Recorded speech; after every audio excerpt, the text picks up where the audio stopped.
Good afternoon, everyone. This presentation will explain what sustainable development means and why it matters. We will talk about how it helps balance taking care of the environment, supporting people's needs, and growing the economy. You will also see examples of how sustainability works in real life. Next page, please. In today's globalized world, sustainability is more important than ever. With faster economic growth and new technologies, we use more resources and create more pollution. This can harm the environment and affect people's lives. That's why we must develop in a way that meets today's needs without stopping future generations from meeting theirs. This helps protect the planet, support communities, and keep economy strong for the future. Next page, please.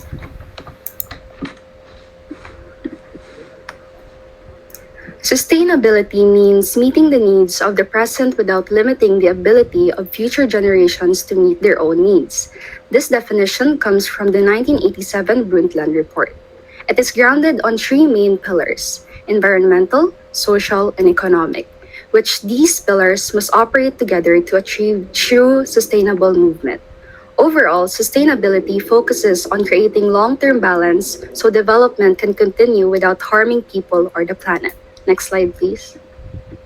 For this section of the presentation, we will be discussing the three pillars of sustainability, which contains the environmental, social, and economic pillars. So let us first discuss the first pillar, which is environment sustainability. This pillar focuses on protecting natural resources and ensuring the environment can support future generations.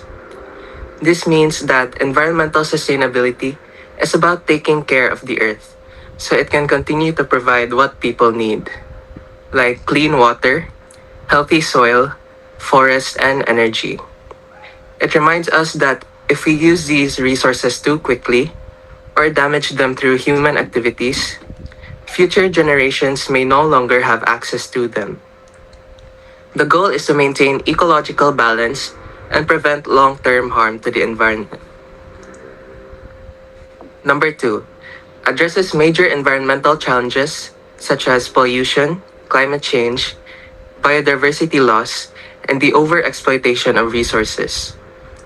This environmental pillar directly responds to the biggest problems we face today. Addressing these issues is necessary to protect both people and the planet. Next is promotes responsible resource use, climate action, pollution control, waste reduction, and ecosystem protection. This pillar encourages us to use resources responsibly and avoid wasting them.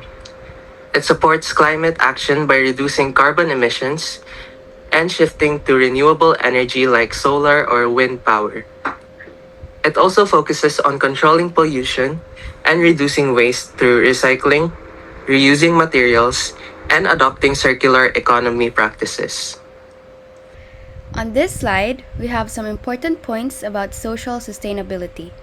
First, ensuring equality, access to education and healthcare, and respect for human rights. This means everyone should have the same opportunities to learn, stay healthy, and be treated fairly no matter who they are. Next, promoting safe and inclusive communities for all. This is about making sure our schools, neighborhoods, and workplaces are welcoming and safe for everyone. Finally, supporting programs that reduce inequality and improve quality of life. For example, gender equality programs help make sure boys and girls have the same chances in school, sports, and leadership roles. Another example, inclusive education makes learning accessible for students with different abilities or backgrounds so no one is left behind. These programs directly help people overcome barriers and improve their daily lives. Next slide, please. We're now diving into the third essential balance for a thriving future, which is profit, or what we call economic sustainability. At its simplest, economic sustainability means smart growth, infinite returns, or wealth without waste. It's about managing money and resources so we can succeed financially long term without going broke, ruining the environment or creating social problems. So here are examples of which, like green businesses, like installing solar installers. This is a small business that installs solar panels where profit is directly tied to people to help people save money on electricity and reducing carbon pollution. Fair trade. Examples of such is a farmer who thinks the fair trade system where he reliably afford to send their children to school and invest in better and more eco-friendly farming equipment. And lastly, innovation and clean technology. Examples of such are engineers, scientists, or even students invent methods to turn plastic waste into sustainable materials. So economic sustainability isn't sacrificing profit, it's securing it. It's about wealth without waste. Now let's talk about the SDGs. How did the Sustainable Development Goals or SDGs come about? The core answer lies in a major global initiative, the 2030 Agenda for Sustainable Development. As the text states, the 2030 Agenda for Sustainable Development is a global plan of action created by the United Nations or UN and was adopted by all UN members during the United Nations Sustainable Development Summit back in 2015. This global plan recognized that truly ending poverty and achieving a sustainable future meant addressing every aspect of life: health, education, economic growth, and the environment. At the heart of this comprehensive agenda are the 17 Sustainable Development Goals, or the SDGs, 17 objectives that aim for a better quality of life for everyone. Next slide, please. Now, what are the purposes of the SDGs? The vision as laid out in the plan is highly ambitious. The SDGs are aimed to provide a shared blueprint for peace and prosperity for the people and the planet to do right by their actions, and ultimately aims to solve the world's biggest problems by 2030. To achieve this, the entire framework is centered around the 5 SDG pillars, often known as the 5 Ps. These pillars define the scope of the goals. First is people, ending poverty and hunger in all their forms. Second is prosperity, ensuring all people can enjoy fulfilling and prosperous lives and that economic, social, and technological processes occurs in harmony with nature. Third is planet, protecting our natural resources and climate for future generations. Fourth is peace, fostering peaceful, just, and inclusive societies. And lastly is partnership, mobilizing the means required to implement the agenda through a global partnership for sustainable development. These 17 goals, organized under these 5 Ps, are universal. They apply to every country, developed and developing, and challenge us all to play a part in creating a sustainable future. Next slide, please. So for my part, I'll be discussing some examples of the Sustainable Development Goals and why they are important. But first, let me ask you this question. Have you ever wondered what kind of world we will be living in by the year 2030? Will poverty still exist? Will our planet still be healthy enough for the next generation? That's exactly why the SDGs were created. The SDGs are a set of 17 global goals introduced by the United Nations in 2015 as a part of the 2030 Agenda for Sustainable Development. They focus on promoting peace, prosperity, and protecting our planet while addressing major global issues like poverty, inequality, and climate change. Next slide, please. Here we have all the 17 Sustainable Development Goals. They cover issues for people like health, education, and equality, for the planet like climate action and life on land and below water, and for economies and communities like work, innovation, and sustainable cities. Together, they create a global blueprint for a better world. Next slide, please. Now that we've seen all the 17 goals and what they aim to achieve, let's focus on a few examples that are very familiar to us and directly impact on our lives. These include SDG 1, No Poverty, SDG 4, Quality Education, SDG 7, Affordable and Clean Energy, and SDG 13, which is Climate Action. So each of these goals represents an issue that affects people everywhere, from small communities to large nations. But why do schools keep emphasizing this to us? Is it really important? Next slide, please. The answer is yes. It's important because they serve as a shared global blueprint for progress. They remind us that sustainable development can only happen when we work together, when countries, communities and individuals like us take responsibility. As the saying goes, we do not inherit the earth from our ancestors, we borrow it from our children. And that's what the SDGs are all about, making sure that we leave a planet that is safe, fair, and sustainable for future generations. Next slide, please.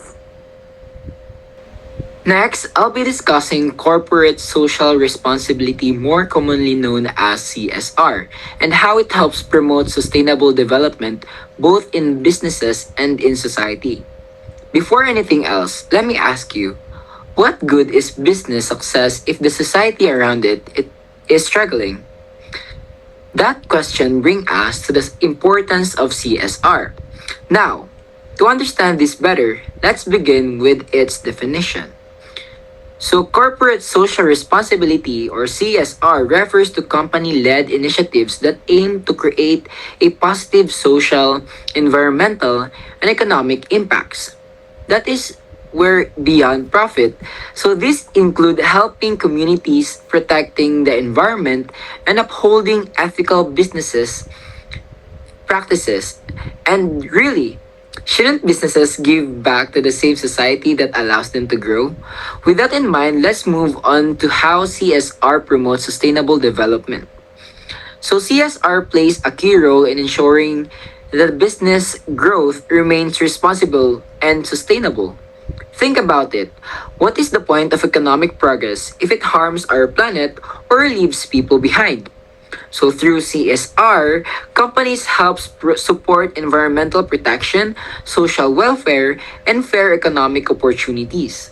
Now that we understand its importance, let's look at real examples of CSR in action. To understand CSR better, here are some real examples from well-known companies in the Philippines. Next slide, please. Ayala Corporation, they implement sustainability programs focused on renewable energy, inclusive growth, and disaster resilience. Coca-Cola Philippines, they are known for their water stewardship efforts, including watershed conservation and projects that replenish natural water sources. Unilever Philippines, they run waste reduction initiatives, sustainable packaging programs, and zero waste to nature campaigns to reduce plastic pollution. These examples make us ask, if major companies can commit to sustainability, shouldn't all organizations follow their lead? Next, let's connect these CSR efforts to the Global Sustainable Development Goals. Next slide, please. So CSR supports many UN SDGs, including SDG 6, which is clean water and sanitation, which is Coca-Cola's water programs. SDG 12, responsible consumption and production, which is Unilever's waste reduction. SDG 13, climate action, or Ayala's renewable energy. And SDG 8, decent work and economic growth, ethical labor practices. So this raises another important question. So how much progress could we achieve if every company aligned its practices with the SDGs? Next slide, please. So for positive and negative impacts, for positive, first, sustainable globalization helps countries work together and share eco-friendly technology. This means nations can support each other by sharing clean energy ideas like solar or wind power, which helps protect the planet. Second, it promotes global rules that protect the environment and people. These rules guide countries to reduce pollution and make workers have a safe and fair working conditions. Third, it encourages trade and investment in green businesses. More money goes to industries that focus on renewable energy, clean products, and sustainable farming, which helps the environment in the long run. Fourth, it helps make globalization fairer and more equal for all nations. It claims to make sure that both rich and developing countries benefit so no one is left behind or taken advantage of. Lastly, for positive impacts, sustainable globalizations boost new ideas and knowledge sharing around the world. Countries can share research, solutions, and new technologies, helping everyone improve their environmental efforts. Next slide, please. For negative impacts, first, strict environmental rules can slow down economic growth. This happens because companies may need to spend more money to follow these rules, which can reduce profits and slow development. Second, it may widen the gap between rich and poor countries. Richer countries can afford advanced green technologies while poorer countries struggle to keep up, making the difference between them even bigger. Third, some countries argue over green policies because of the expenses involved. They often disagree about who should pay for environmental projects, especially when the costs are high. Fourth, sustainable globalizations requires expensive changes to global trade systems. Countries may need to update factories, transport systems, and supply chains, which takes time and a lot of money. Finally, some nations choose not to follow global sustainability rules. This lacks cooperation can slow this lack of cooperation can slow down progress and make it harder for the world to solve environmental problems together. That's all for the positive and negative impacts. Next slide, please. To wrap everything up, sustainability isn't just about protecting the environment. It's about finding the right balance so people, the planet, and the economy can all grow together. The three pillars show us that real progress happens when we take care of nature, support communities, and build a strong but responsible economy. The SDGs help guide countries toward this shared vision, reminding us that issues like poverty, education, and climate change are all connected. Companies also play a big part through CSR, proving that businesses can succeed while still doing good for society and the environment. Next slide, please. Yes, globalization brings both benefits and challenges, but if we work together, learn from one another, and make responsible choices, we can create a world that's fairer, cleaner, and more sustainable. At the end of the day, sustainability is about leaving behind a better world than the one we have now, and each of us has a role in making that happen. That's all for our presentation, and thank you for listening.